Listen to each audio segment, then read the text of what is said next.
Hello mga idol, shoutout sa inyo. Lalaga kami ngayon ng pakain sa baboy na bagong anak. Lalaga ng malunggay mga idol. Yun ang maganda mga idol sa bagong anak ninyo na inahing baboy. Para maraming gatas. Ihalo lang sa pagkain yan mga idol. Yan. Mga isang puno dyan ang lagain nyo lagi.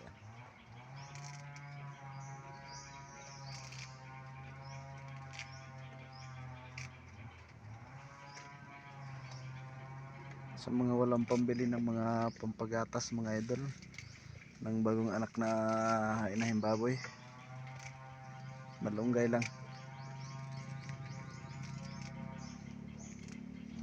mas masustansya talaga yan.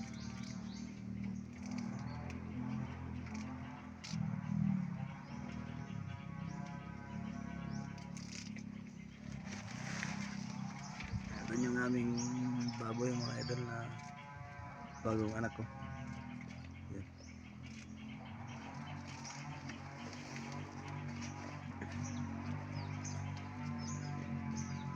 Yan mga idol.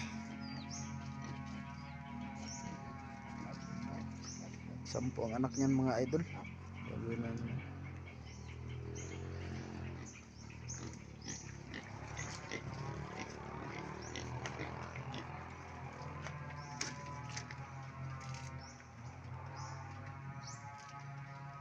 kailangan talaga marami-raming lagain mga idol para